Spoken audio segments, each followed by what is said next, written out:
There is a kind of tiredness that no amount of sleep can touch.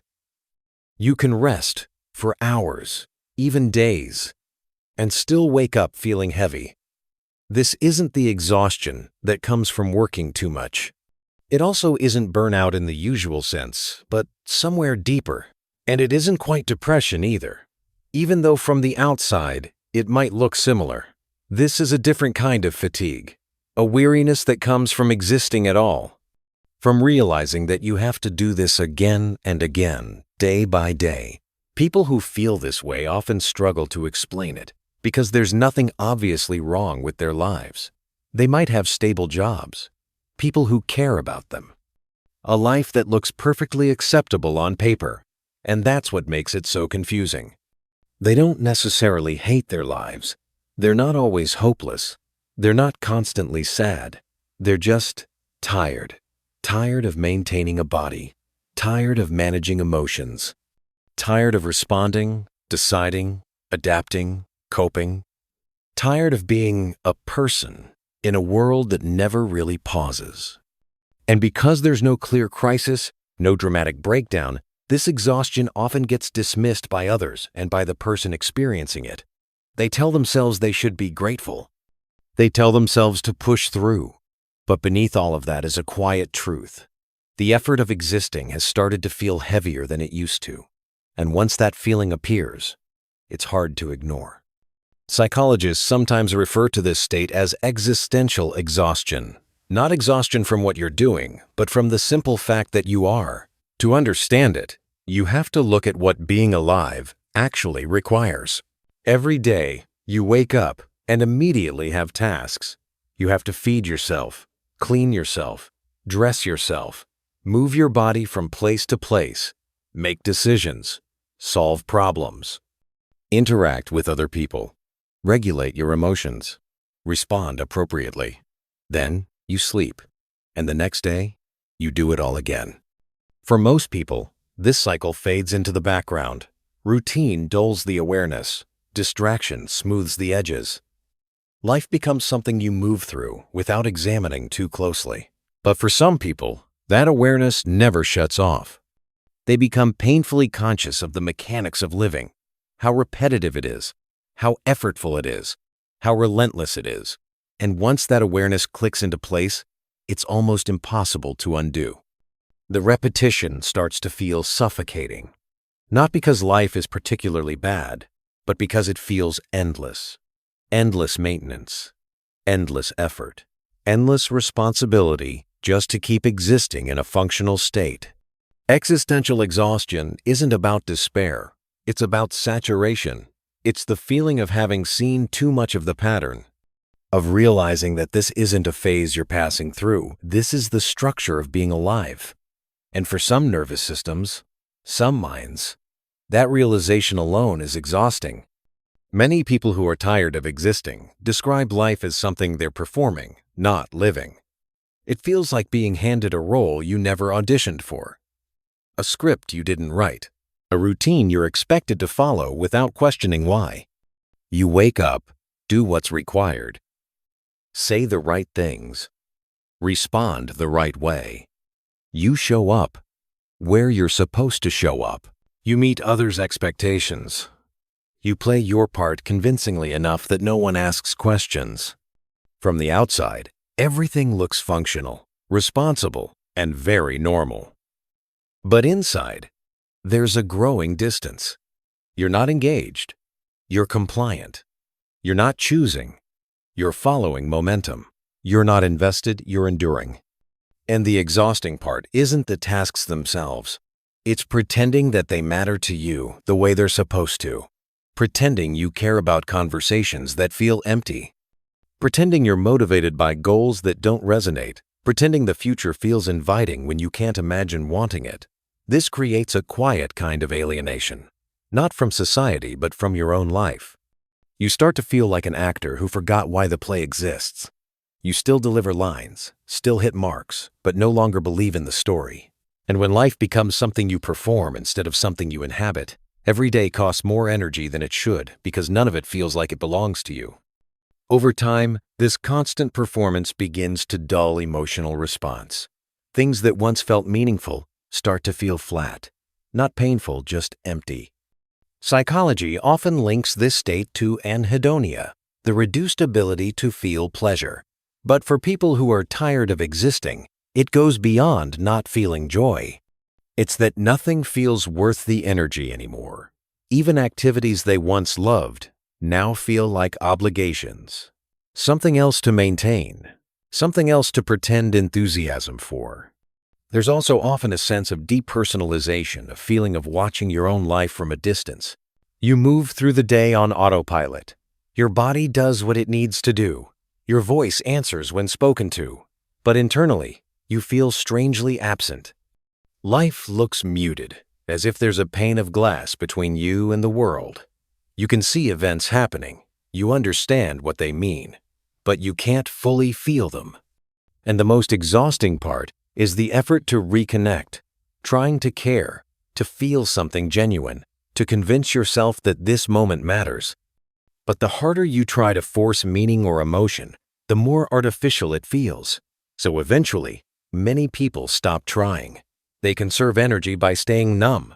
They detach, not because they want to disappear, but because feeling everything again would cost more than they can afford.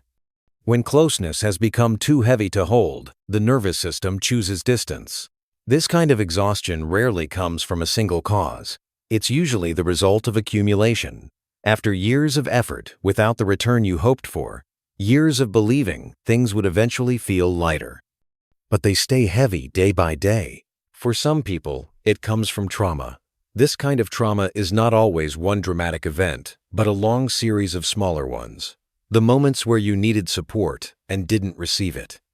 The times you spoke up and weren't heard. These situations taught you quietly that your pain wasn't important.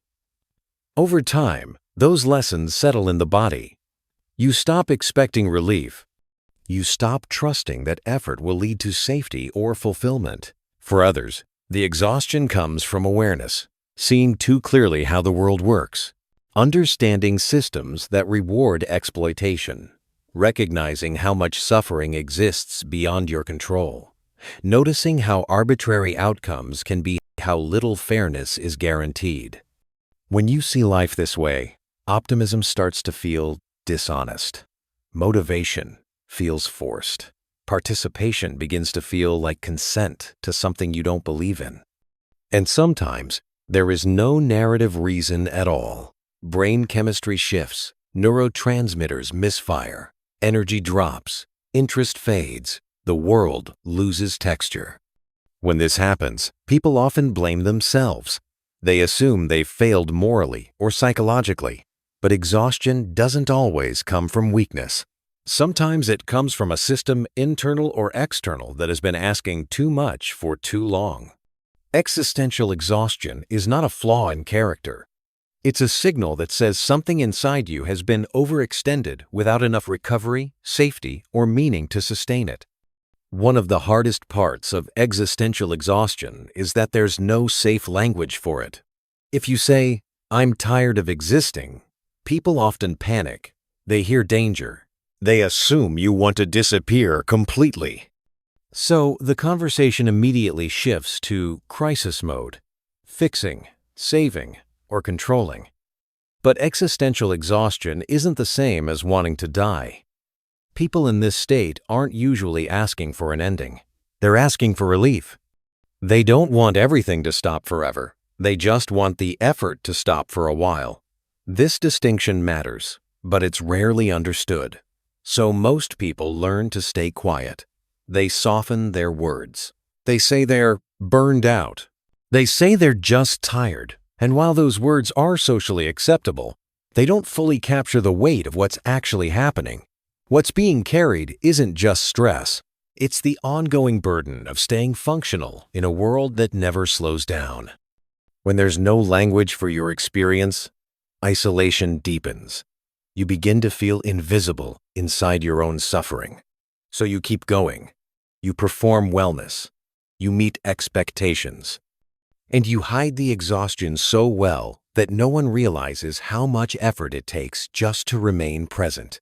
Existential exhaustion becomes lonelier not because others don't care, but because they don't know how to hear it without fear. For someone who is tired of existing, every day begins as a negotiation. You wake up, and the first thought isn't about plans or goals. It's a question. Do I really have to do this again? Getting out of bed requires persuasion.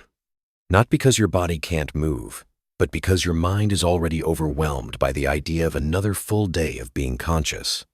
Small tasks start to feel enormous. Showering feels heavy. Eating feels like work. Answering messages feels intrusive. Not because these things are difficult, but because everything requires effort, and there's no effort left to give. Social interaction becomes especially draining. Someone asks, "How are you?" And you feel the distance between what you can say and what you actually feel.